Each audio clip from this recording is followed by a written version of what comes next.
I never thought I'd be writing a story like this, exposing the raw nerve of my life where betrayal and heartbreak collided. My name is Jake, and I used to think I had a pretty solid marriage with my wife, Emily. We were married for 4 years, and I would have confidently told anyone who asked that we were happy. But happiness can be a facade, right? Looking back, there were signs I ignored, little cracks in our perfect image that I convinced myself were just normal bumps in the road. Emily was always the life of the party, a natural flirt with a wicked sense of humor. I loved that about her at first. She could get anyone to laugh, and her jokes often included playful jabs about being married to two men. "Jake, you should be grateful," she'd say with a smirk. "You get all of me, and my other husband is just a fun distraction." It was funny, in a light-hearted way, until it was. The first sign that something was off came a few months ago. Emily started coming home late from work more frequently. At first, I thought it was just her being ambitious, climbing the corporate ladder at her job. But each time she came home, her excuses felt more rehearsed and less convincing. "Just a last-minute meeting, babe, you know how it is." And I'd nod, trying to reassure myself that she was just being dedicated. But deep down, I felt unsettled. Then there was the change in her demeanor. Emily was always affectionate, but suddenly she seemed distant, often buried in her phone, giggling at texts I couldn't see. I tried to brush it off. Maybe it was work-related, or perhaps she was talking to her friends. Still, the nagging feeling in my gut grew. I told myself I was being paranoid, that I was imagining things. One night, curiosity pulled me toward her phone while she was in the shower. I hesitated, knowing it was wrong, but I couldn't shake the feeling that something was happening behind my back. I unlocked it. She never changed her passcode, and the moment I scrolled through her messages, my heart dropped. Texts between Emily and a guy named Tom, full of flirty emojis and plans to meet up. Plans that sounded all too intimate. I felt sick. Every joke she'd made about two husbands suddenly twisted into something sinister. When she stepped out, I acted like everything was normal, but the betrayal burned in my chest. I wanted to confront her right then and there, but I knew I needed to gather my thoughts. I spent the night tossing and turning, replaying every moment, every laugh, every intimate moment we shared. The emotional roller coaster was dizzying. Shock, anger, pain, and confusion all churned together. The next day, I couldn't wait any longer. I needed answers. When she came home, I confronted her. "Emily, we need to talk," I said, my voice steady though my heart raced. I could see a flicker of fear in her eyes, and for a brief moment I thought she might confess. But instead she laughed, dismissing my serious tone. "What's wrong, Jake? You look like you've seen a ghost." "Stop playing games, Emily. I saw the messages. Who is Tom?" I demanded, my voice rising. The color drained from her face, and I could almost see her brain scrambling for a lie. "Oh, come on. It's nothing, just a work friend, I swear," she stammered, but her usual confidence was gone. I pushed her for the truth, and she scrambled for excuses, the lies spilling out like water from a broken dam. "We were just having some fun. You know I love you." Love. That word felt like a punchline to a cruel joke. I wanted to scream, to shake her and make her understand how deeply she hurt me, but instead I just stood there, feeling utterly hollow. Her words became a blur as I absorbed the reality of the betrayal. I felt my heart breaking piece by piece, the weight of her lies crashing down like a tidal wave. I had never suspected I would be standing here, fighting for a truth that felt so far removed from the life we shared. In that moment, I recognized the gut-wrenching truth. Emily was not the woman I thought she was, and our marriage was hanging by a thread. Already I could feel the bitterness creeping in, a storm brewing inside me that I didn't know how to contain. This wasn't just about the affair. It was about the trust that was shattered, the love that felt lost. I was left with a decision to make. Did I want to fight for what we had? Or was it time to walk away? I stood there, staring at the woman I once adored, feeling a mixture of anger and sadness. I knew this was just the beginning. After that harrowing confrontation, I felt a whirlwind of emotions. It was like a surreal nightmare I couldn't wake up from. Emily's excuses were hollow, and every lie she told felt like a dagger twisting deeper into my heart. I just stood there, processing everything, my mind racing. The woman I thought I knew had vanished, replaced by someone who had betrayed the vows we had made to each other. In the days that followed, I tried to regain some semblance of normalcy. But every time I glanced at Emily, I couldn't shake the image of her laughing and flirting with another man. It haunted me. She would go about her day, acting as if nothing had happened, while I felt like a ghost in my own home. I could see her trying to maintain her facade of charm, but I was no longer charmed. The love I felt was dulled by the betrayal that now colored everything. I didn't want to make any rash decisions just yet. The emotions were too raw and I needed to gather my thoughts. I began to confide in my best friend, Michael. He had been my sounding board through thick and thin, and I needed his perspective. When I finally opened up about what was happening, his face was a mix of shock and sympathy. "Dude, that's messed up. You deserve better than this, Jake," he said, his voice steady but filled with genuine concern. Talking to Michael helped somewhat, but the reality of my situation still weighed heavily on me. I spent long nights lying awake, replaying the confrontation in my mind. Emily would apologize, she'd cry and beg for forgiveness, but it all felt like an act, a desperate attempt to save face while the underlying issue remained. Then there was the moment I stumbled upon some more damning evidence. One evening I was cleaning up our living room, and I found a small, folded piece of paper beneath the couch cushions. I pulled it out and opened it, my heart dropping as I read its contents.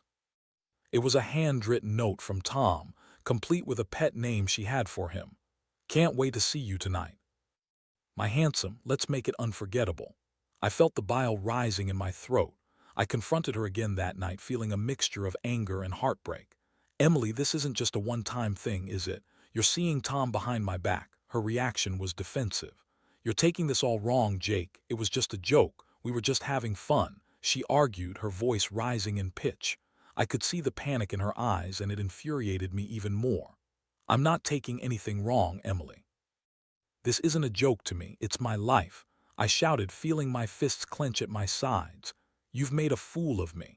In that moment, I realized how much I had been walking on eggshells, trying to avoid triggering her temper while trying to find clarity in such a tumultuous situation. But all I could feel was the growing resentment bubbling under the surface. I shared with Michael what had happened. "I can't keep doing this," I confessed. "Part of me wants to fight for her, but another part is screaming for me to walk away.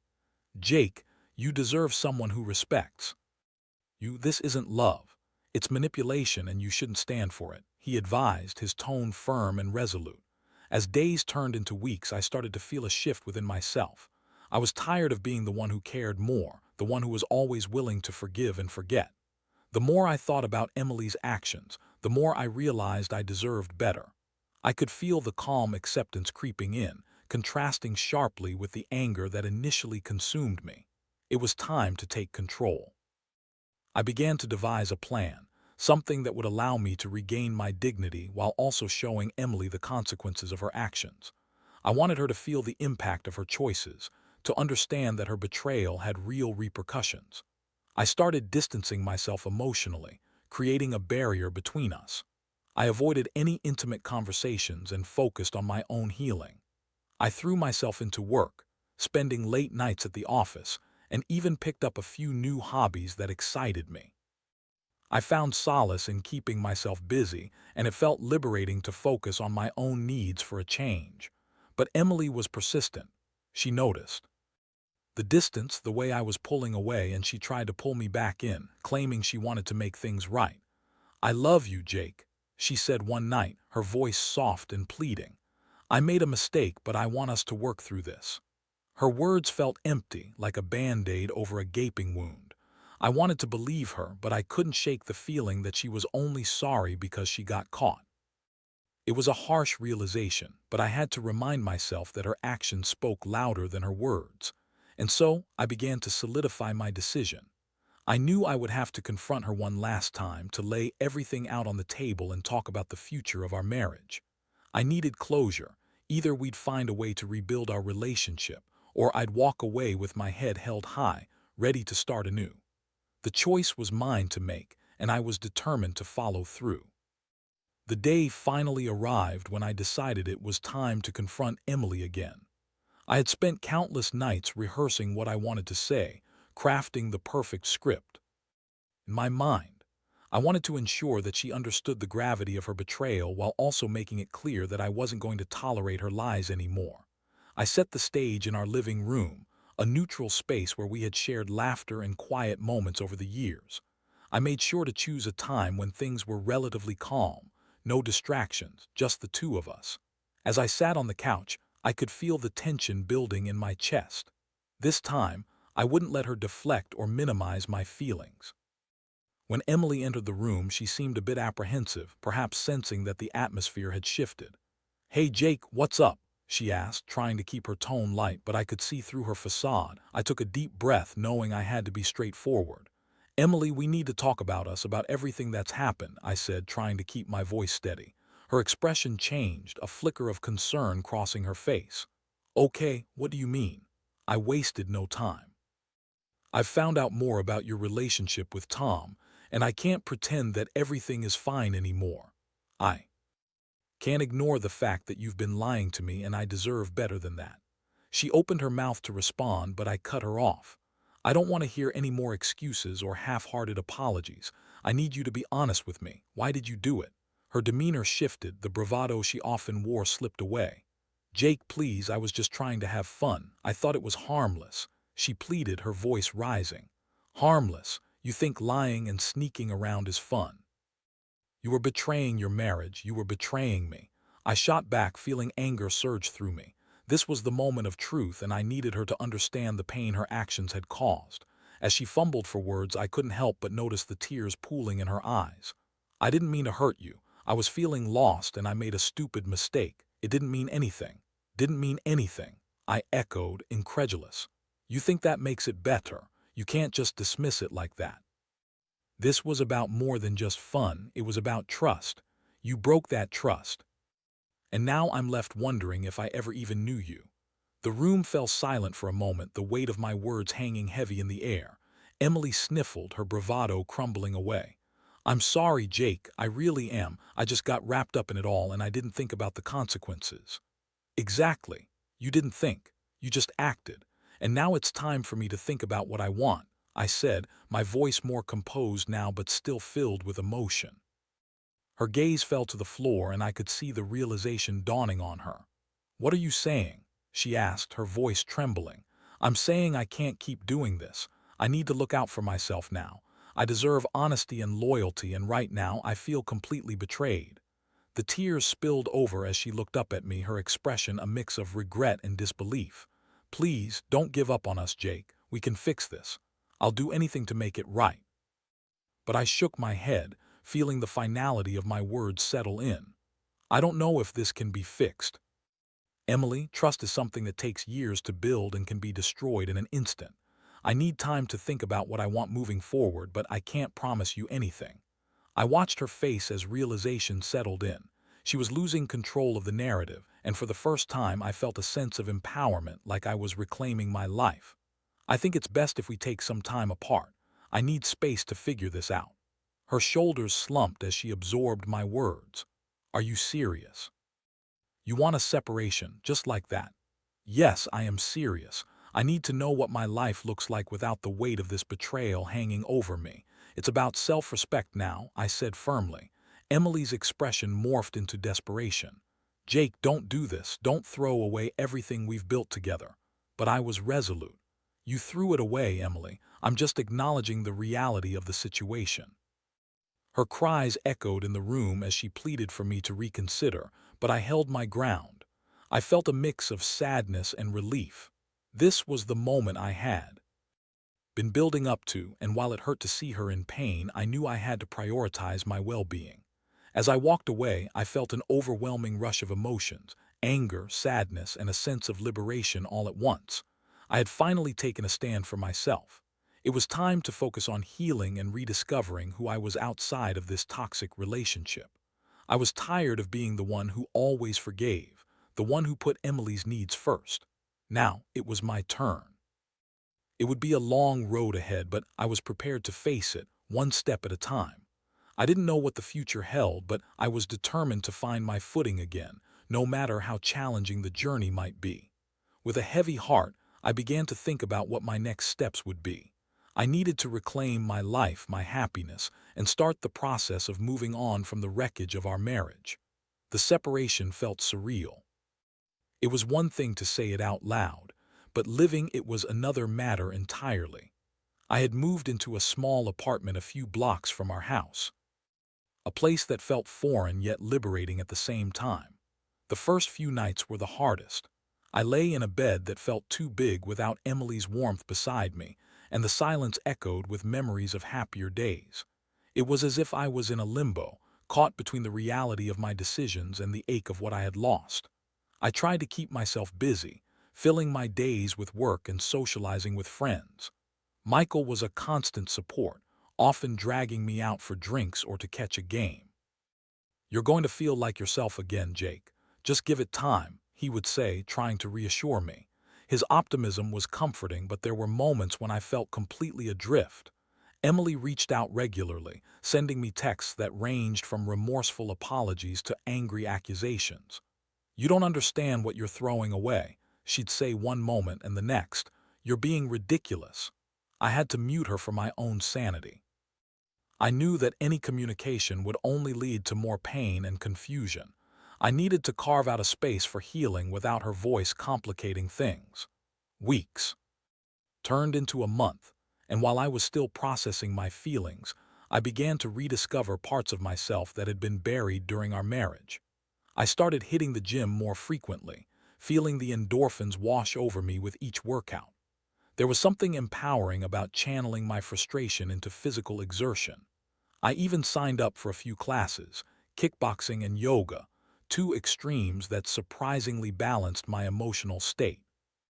Yet, no matter how much I tried to distract myself, memories of Emily still invaded my thoughts. I could still hear her laughter, see the way her eyes sparkled when she was genuinely happy. There were days when I felt a pang of longing, a desire to reach out and reconcile. But I quickly reminded myself of why I walked away in the first place.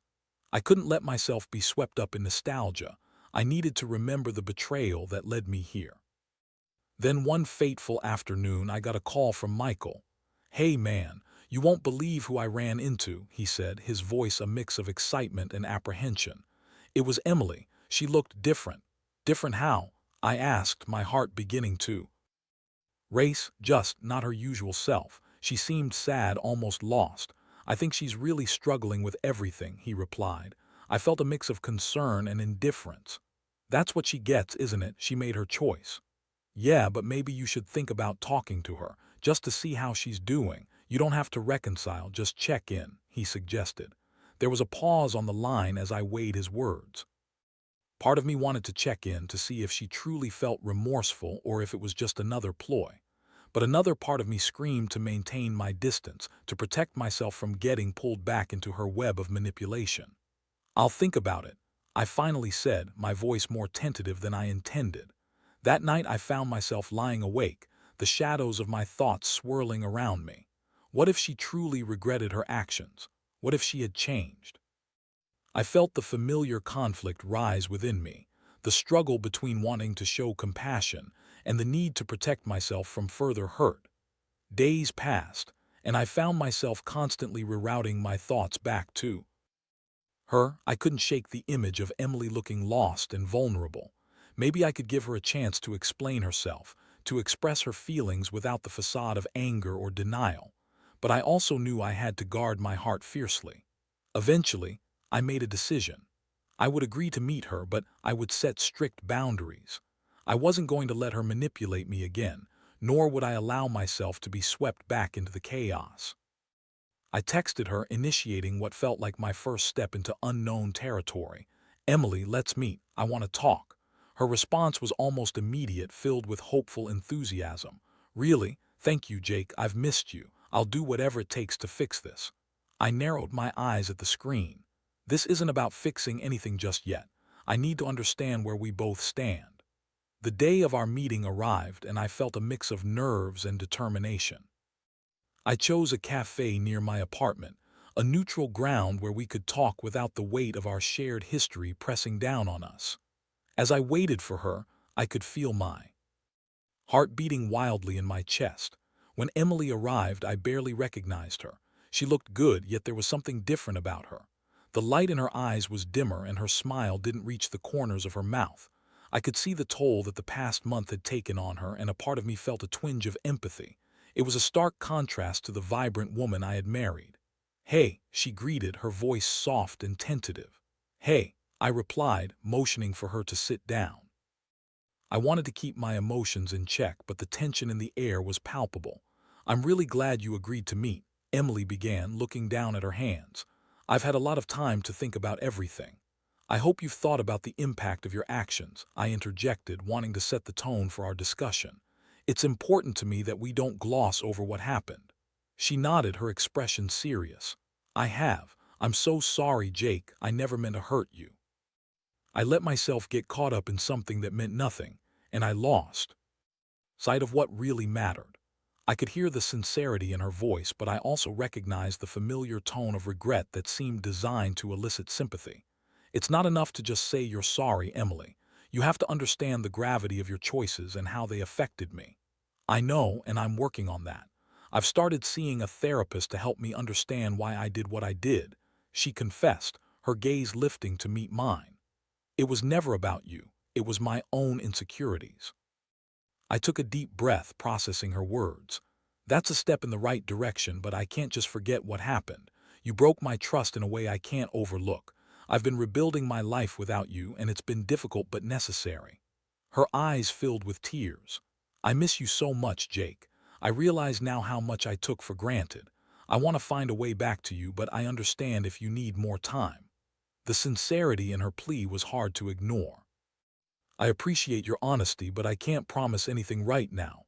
I need time to think about whether rebuilding is even possible." She nodded, and I could see the acceptance wash over her. "I understand. I just hope you know how much I regret everything." Our conversation continued, filled with reflections and memories, but I felt a sense of resolution growing within me. I had finally voiced my feelings, expressed my boundaries, and taken control of the situation. It was a small victory, but one that felt monumental in my journey toward healing. As we parted ways, I felt the weight of uncertainty lingering in the air. I didn't know what the future held for us, but I knew I was no longer the man who would allow himself to be manipulated or deceived. I was learning to value myself, and that was the most important step of all. After that meeting, a sense of hope flickered within me, but it was tinged with caution. I knew I was walking a tightrope, and every step had to be carefully measured. Emily's admission of regret and commitment to therapy felt genuine, but I wasn't ready to jump back into the depths of our relationship with both feet. In the following weeks, I maintained my distance, focusing on my own healing and self-discovery. I continued going to therapy myself, which had become a safe space for me to process my emotions and figure out the next steps in my life. My therapist, Sarah, encouraged me to embrace this time for growth and reflection.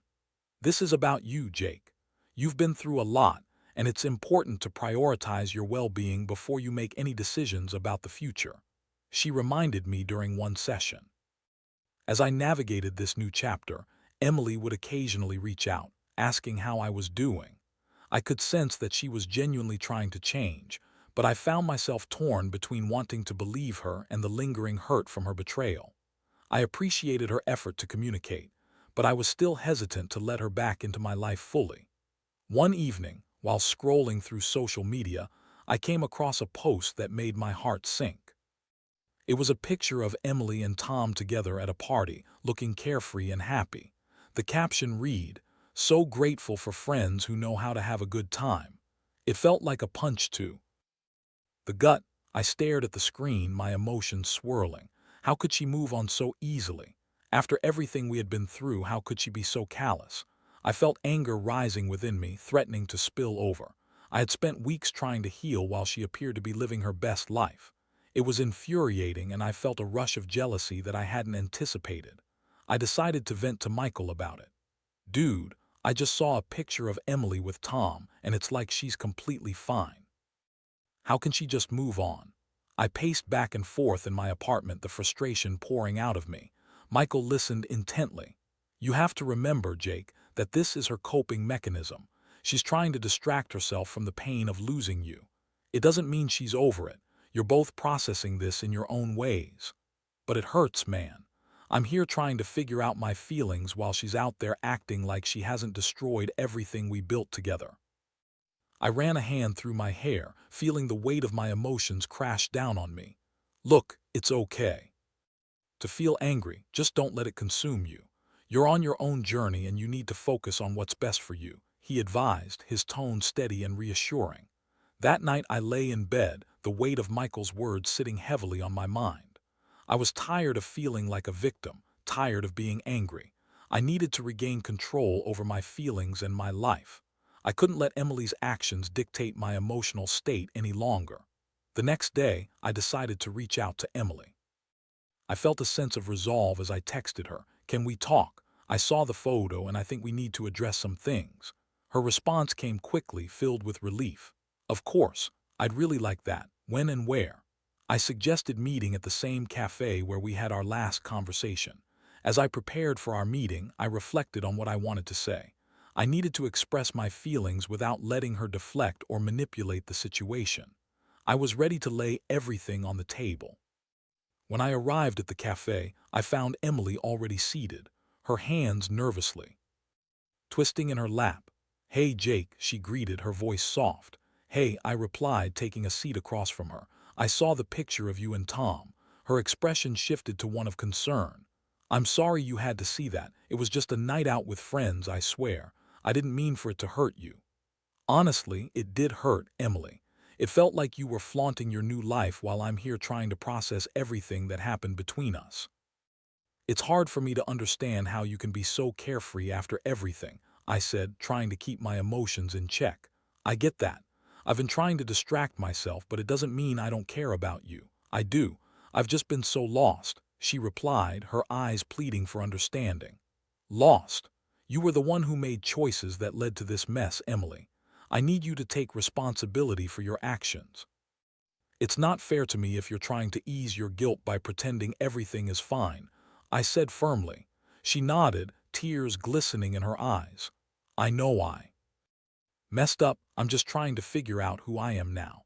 I never wanted to hurt you, and seeing you in pain hurts me too. I realize that I need to be honest not just with you but with myself. I appreciate that, but I need to prioritize my own healing. I can't keep being pulled into this cycle of hurt. I need clarity on what we both want moving forward," I said, my voice steady. Emily took a deep breath, visibly trying to compose herself. "I understand. I want to work on myself, and I hope that one day we can find a way back to each other, but I also respect that you need space. I'm not promising anything, Emily. I'm still figuring out what's best for me, and that may not include us being together," I said, feeling the weight of my words. Her expression fell, but I could see the acceptance in her eyes. "I'll give you the space you need. I just hope you know that I'm here working on myself and that I truly regret everything." As we wrapped up our conversation, I felt a mix of sadness and relief. I had voiced my feelings, and while the future remained uncertain, I was proud of the progress I had made in understanding my own needs. Leaving the cafe, I felt lighter, as if a weight had been lifted from my shoulders. I was no longer the man who would allow himself to be manipulated. I was taking control, focusing on my healing and navigating my own path. The journey ahead was still unclear, but I was ready to face it head-on, no matter where it led. The days following my conversation with Emily were a mix of introspection and clarity. I felt as though I was finally emerging from the fog of confusion that had plagued me for weeks. Each day brought new challenges, but it was empowering to face them head-on. I focused on my work, my health, and rediscovering the hobbies that brought me joy. I even reconnected with old friends, going out for drinks and sharing laughs that felt genuine and untainted by the heaviness of my past. During this period of self-discovery, I realized how much I had neglected my own needs while trying to hold onto a relationship that was spiraling out of control. I had spent so long trying to please Emily, trying to be the perfect husband, that I had lost sight of who I was. Now I was reclaiming my identity piece by piece. About a month after our last meeting, I received a text from Emily. "Hey, Jake, I hope you're doing well. I wanted to check in and see how you're feeling." I stared at the message for a few moments, contemplating my response. I appreciated her reaching out, but I wasn't sure how much I wanted to divulge. I decided to keep it light.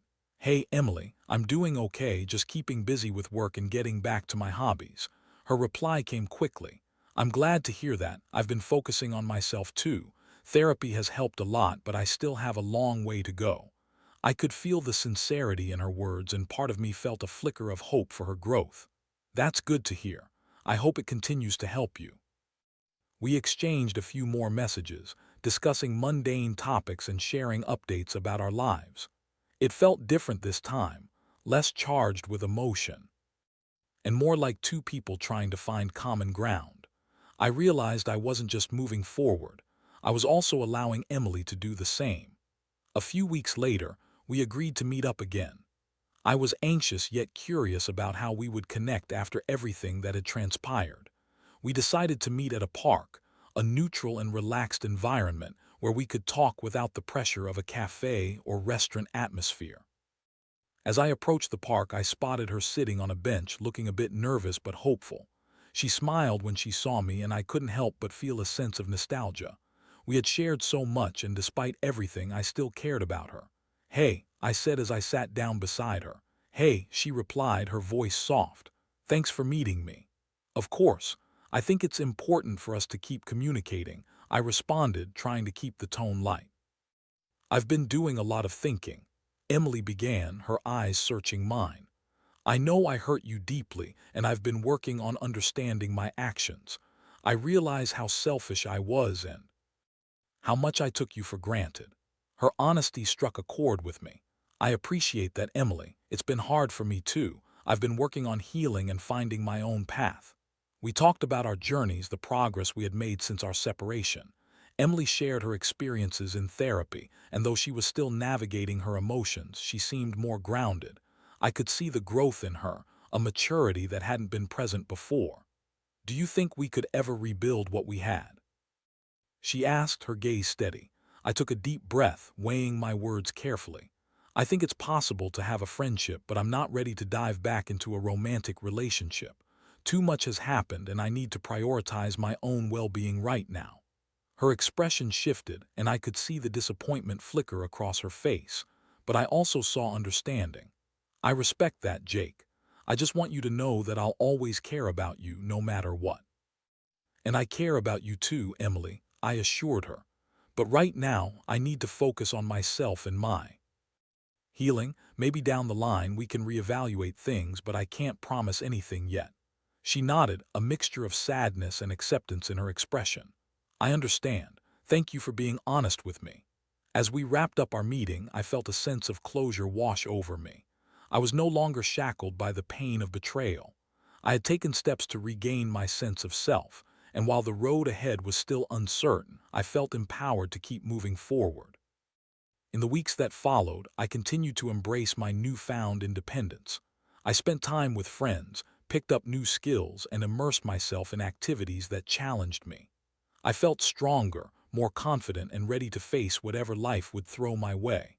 When I thought about Emily, I felt compassion rather than anger.